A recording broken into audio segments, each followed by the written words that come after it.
Oh, it's cold. Today is the first day I felt hope since November 5th. The crowd was awesome, the turnout was awesome, and even though we got a long way to go, it's good to know that there's like-minded people out there. Of course, but it's good to see it. I know people are tired. I know people are exhausted. I'm exhausted from the news, from the barrage of headlines every single day. We should never make people feel bad for not wanting to go out and protest. It can be dangerous. But at some point, we gotta stand up. So whenever you're ready, feel free to join us. I'm so ready for summer because it is brick out here.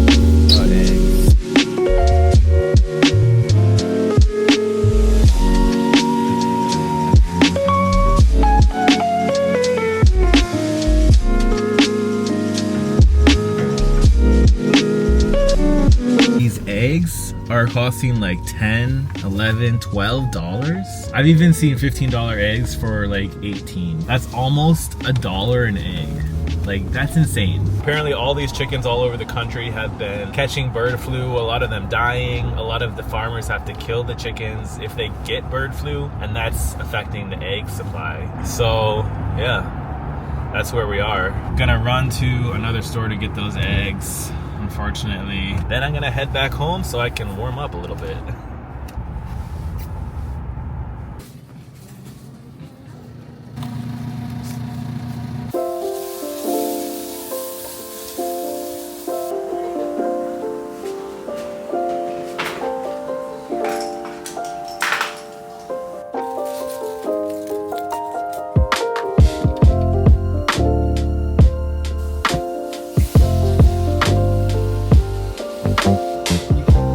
Making up some spaghetti here real quick with Italian ground sausage, onion, yellow pepper, red pepper. Gonna add some garlic. I wanted to order pizza, but I'm being good tonight, saving some money. I don't know how it goes. The Grammys are tonight. The red carpet is on right now. We're all dying to find out, let me not cut my finger. Dying to find out who wins Album of the Year because, as I'm sure y'all know, and by the time you're watching this, you'll already know, Beyonce is up for it again, has never won it, always gets snubbed, particularly in 2016.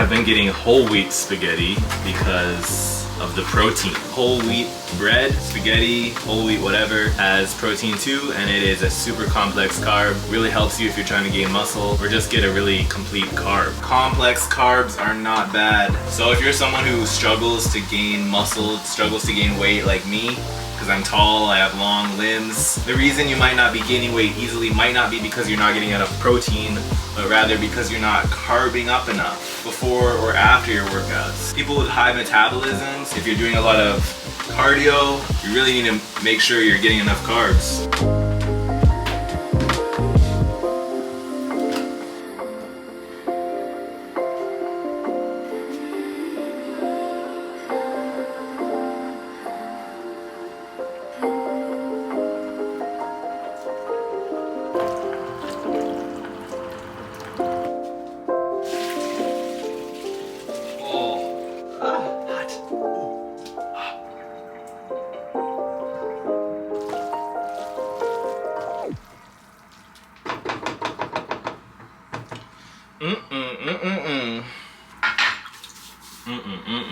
If anyone can name what that is from, if you can name that, it's a video that's like YouTube, Twitter. That's the only hint I'm gonna give you. And the person is eating, of course. But if you know that, please comment it in the comments because it's making me laugh just thinking about it.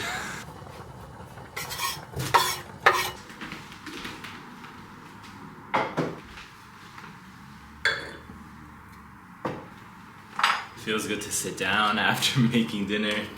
I'm actually having a glass of wine for the first time in a while.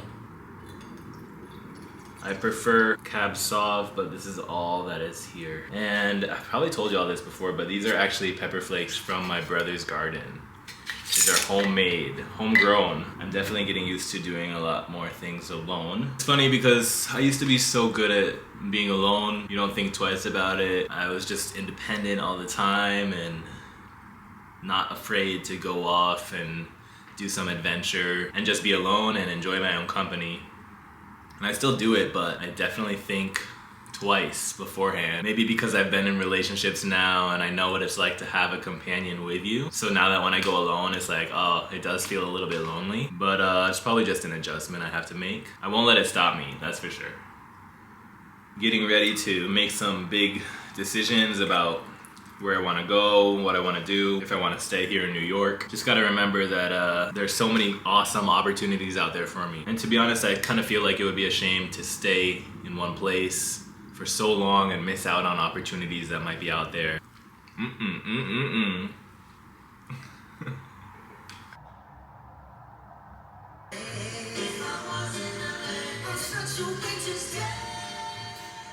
National emergency on the southern border, pledged to end birthright citizenship. Who were part of the power structure in the Congress or in the military?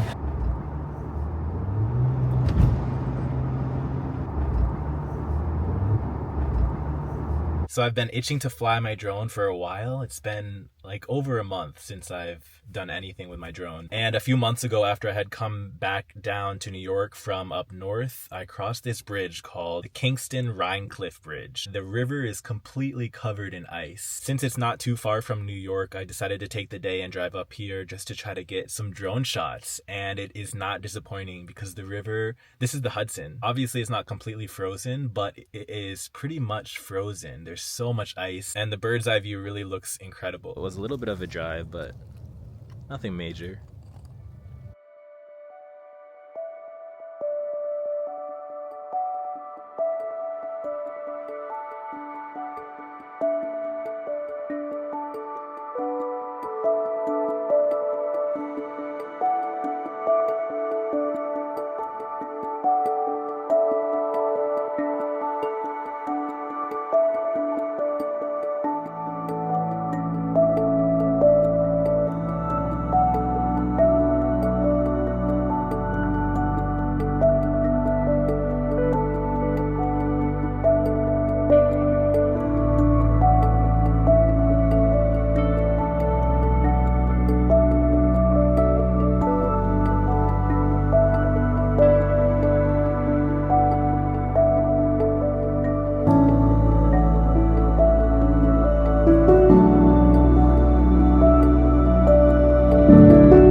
How's it going, everybody? I hope you enjoyed this week's vlog. It was like an OG Quincy J vlog, and I had a lot of fun creating it. So yeah, welcome back to another post vlog breakdown sesh, and thank you for sticking around. Today I'm going to talk a little bit about the video, about the protests that you saw in the beginning of the video, as well as answer y'all's questions. And yeah, let's just jump right in. Also, before I get to talking, I hope y'all are doing well and taking care of yourselves. The world is crazy right now. The most important thing is just self-care. The protest that y'all saw in the beginning of the video was called the 50-51 protests. 50 protests, 50 states, one day. This was a protest that was thrown together pretty quickly. A lot of people actually didn't know about it. The only other person that I personally know who went to it was my mom, and she went to the one in Virginia. She took the day off from work and she went with a coworker, which I think is awesome. Super proud of her. She was out there marching in the Women's March. I don't know when it was, like 4 years ago, 5 years ago now, maybe longer. I think she also took part in the George Floyd protests, as did I, oh so long ago, 5 years ago now. But yeah, so this protest was, I think it was organized on Reddit. I found out about it a couple days before. I posted on my Instagram just to try to spread the word, because there were protests in every state in the United States, at the Capitol, and in some states like here in New York City at City Hall. Some states are big enough to have multiple protests. It was a cold day, as y'all saw me warming up, but I can't say how glad I am that I went. Even though it wasn't the biggest protest that I went to, the turnout was still great, and as time went on, more and more people were joining. I'm just gonna throw up a few of my pictures that I took of all the signs. In my mind, I'm thinking of these signs as the signs to save America. One of my favorite parts of protests are the creativity in the signs and the messaging. And I think messaging is one of the most important things that we have to get right over the next 4 years. And protest signs are such a cool way to show the world what you are thinking, your opinions. And even though I didn't bring a sign, I was able to document a lot of the cool signs that I saw. So I'm just gonna throw those up as I'm talking so y'all can see some of these signs too, because I didn't get to show as many in the beginning as I wanted. It was really therapeutic. It was hopeful. Like I said, it was the first day I felt hope since the election. It's been a tough few weeks since the inauguration, and I'm not gonna talk too much about politics, but I do think it is important that we, when we are able and when we're feeling energized, we had the power to take a stand. Not everyone feels comfortable going to protests, and I totally understand this. And I don't want to get the idea that I'm trying to guilt anyone into going or make people feel bad or even give the expectation that people have to attend, because it really is a personal decision. As we have seen in the past, there have been protesters who have been jailed. There have been protesters whose faces have been shown. And that's why I tried to minimize the amount of faces that I showed in the pictures that I took, just to kind of protect anyone who might be identified. I think there was only 1 or 2 pictures where I showed faces, and I just wanted to be super careful about that. It was a cool protest. There were a lot of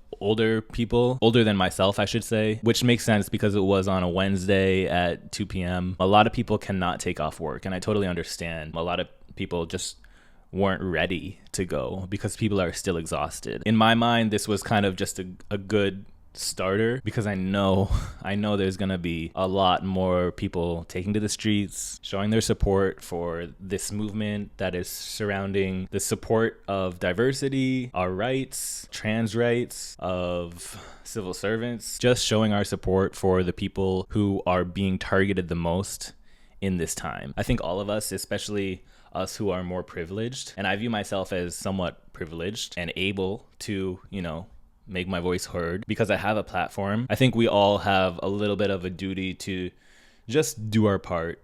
And for everyone, that is different. For me, that's going to a protest, sharing what I saw and what I experienced and how it made me feel. And maybe that will inspire other people to, stand up in their own way. Not necessarily going to a protest, not necessarily, doing anything that someone else is doing, but maybe they post something on social media that their Republican family sees. For me, it's all about humanization. We have to show the humanity in the people that we're standing up for, because even in only the last 3 weeks, we have seen certain people really target and dehumanize a lot of different kinds of people. It's upsetting.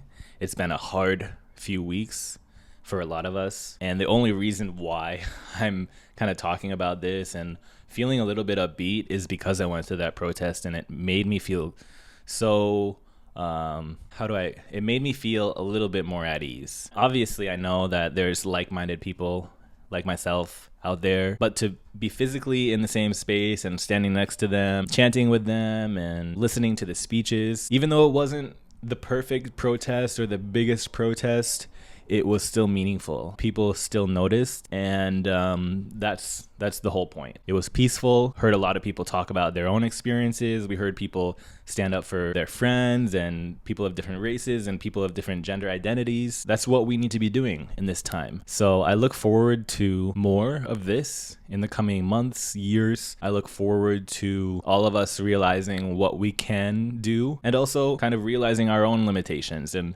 what we feel comfortable with. Because like I said, it's up to the individual and how they want to make their voice heard. But I do think it is really important for each of us to think about how we can contribute to the movement that is building and how we can kind of stand up for this country. It's crazy and seems so cliche for me to say this, but it's happening. Like, it seems wild. So that's what I had to say about the protests. I told myself, once I go to this protest, I'm going to take a week or two off from the news, try to ignore the headlines, because as I said in the beginning of this breakdown sesh, we all have to really take care of ourselves and our mental health and make sure that we can show up in our everyday lives. And sometimes these headlines and everything that's going on can really bring people down, and I totally understand that. It's more important than ever to talk about diversity, to remember the people who fought for our rights in our past, and not just the people who fought for our rights, and not just the Black people who fought for our rights, also Black artists, Black musicians, Black athletes. Pretty much every day on my Instagram, I've been posting a little, on my story on my Instagram, I've been posting a little blurb about a prominent Black figure in history who I think is inspiring, who I think can teach our generation and the younger generation and even the older generation a little bit about what it means to be Black in America, what it means to be African American, and not just about our struggles, but about our celebrations and our triumphs, showing people who maybe are outside of the community just a little taste of Black history and how we arrived to where we are today. Black history is very significant and has played a defining, huge role in the development of the United States of America. So happy Black History Month to everyone in the Black community. Happy Black History Month to Americans who celebrate Black Americans and acknowledge the strives and the huge sacrifices that Black people have made in the history of this country. It's something to celebrate, and I'm so proud. I'm so proud to be part of this community. I know some people maybe don't consider or don't want to consider biracial people as Black, or don't want biracial Black people to call themselves Black, but I don't necessarily agree with that. I won't argue with people about it anymore, but I know who I am, and I know my experiences.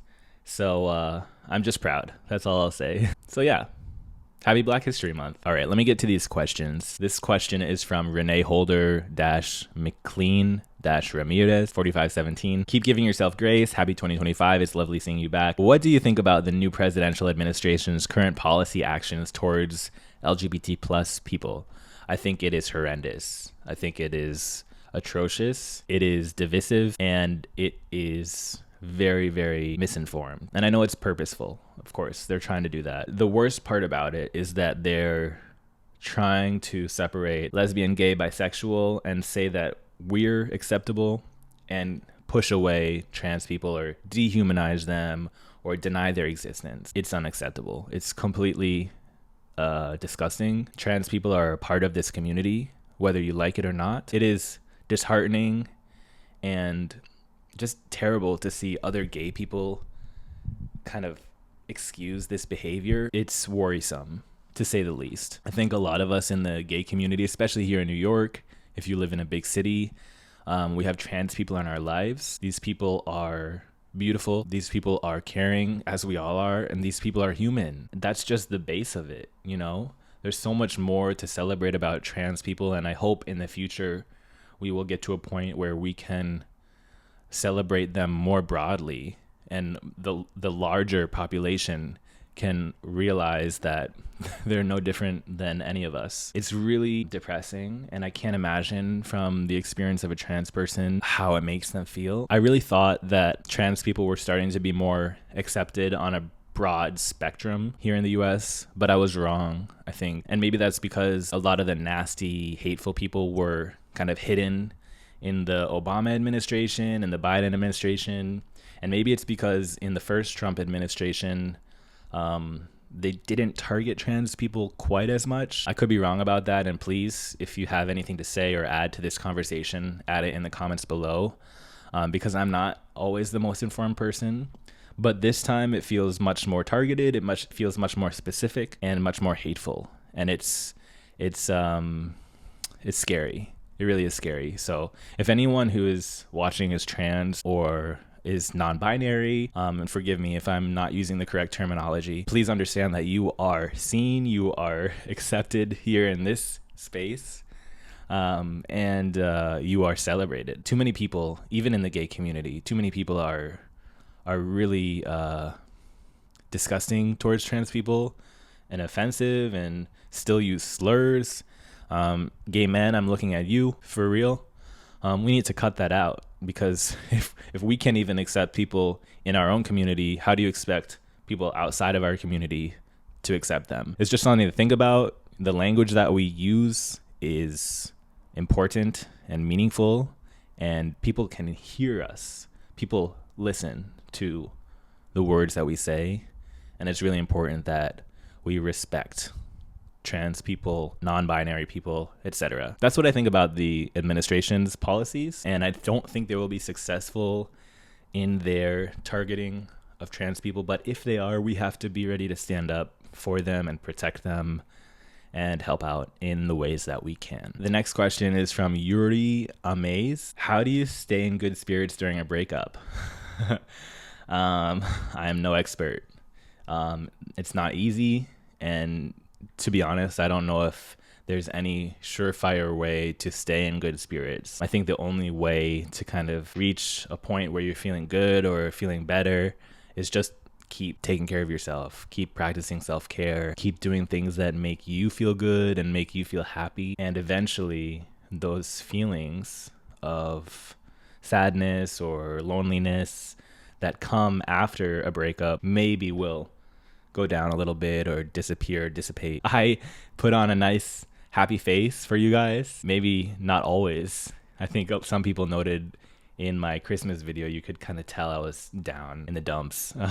I'm so much better now, and not perfect, but I'm not bad. You just gotta keep being yourself and diving into what makes you happy and what makes you special and all of the things that you used to do before you met the person, you know? You got to remind yourself of who you are. Sometimes that can take a while, I think, and that's normal. Don't try to rush it. If you're not feeling good, don't try to force it, but do practice self-care. That's just my 2 cents. Jerry N9690 asked, do you have herpes?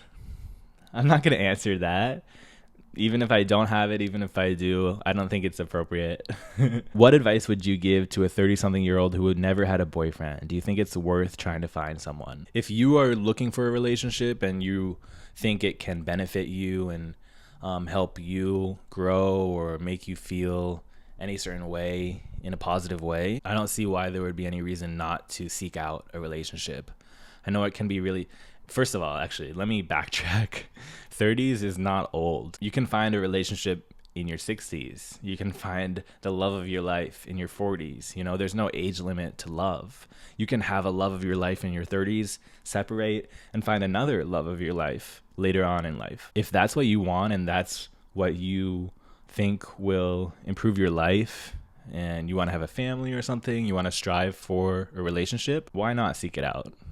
Don't limit yourself just because of societal age requirements or whatever, you know? Don't even think about that. It can be really hard to walk through this life alone, but so many of us have family and friends to lean on, and there's so many different forms of love that exist in this world that aren't necessarily romantic love.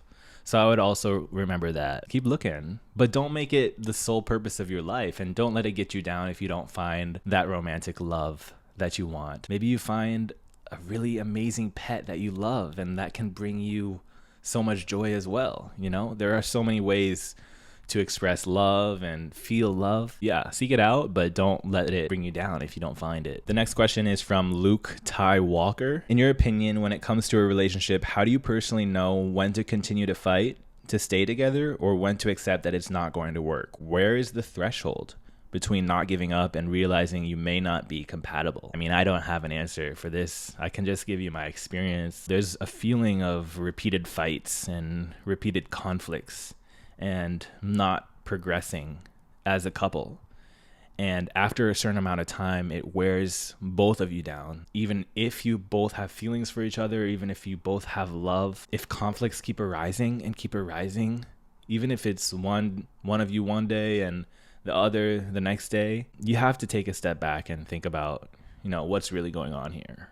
What's the problem? Maybe therapy can help that, couples therapy, which might help you learn about yourself, learn about how you guys interact as a couple. That could work, but couples therapy isn't for everyone. Maybe a person has to do solo therapy to think about how they are as a singular person in the relationship and how their own feelings and past affect that relationship. Compatibility is tough because oftentimes it's not just what's going on in the relationship, but also what's going on in the outer sphere, in the world around the two people, especially with the gay community, you know, especially here in New York. If we're going out and we want to have fun and you want to do the things that gay men do, sometimes that can really take a toll on a relationship. And I think we've all seen that. If you keep getting stuck and you keep getting back to a point of conflict, and you know, I'm not saying relationships don't have fights. All relationships, you're gonna have fights. Normal.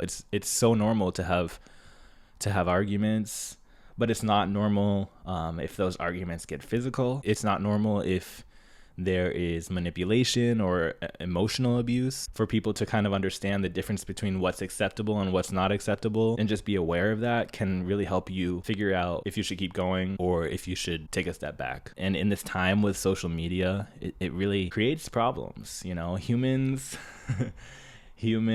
want to be loved and want to be liked and want to be accepted, and most of all, humans are curious. We are all so curious. So social media can be a real problem point in relationships, and I'm not sure if I have an answer on how you know, control that. You can't control another person and what they want to do on the internet. There's so many different little parts of this conversation that I'm not equipped to answer, but I can only share my experience. Nia Esto asked if I play tennis.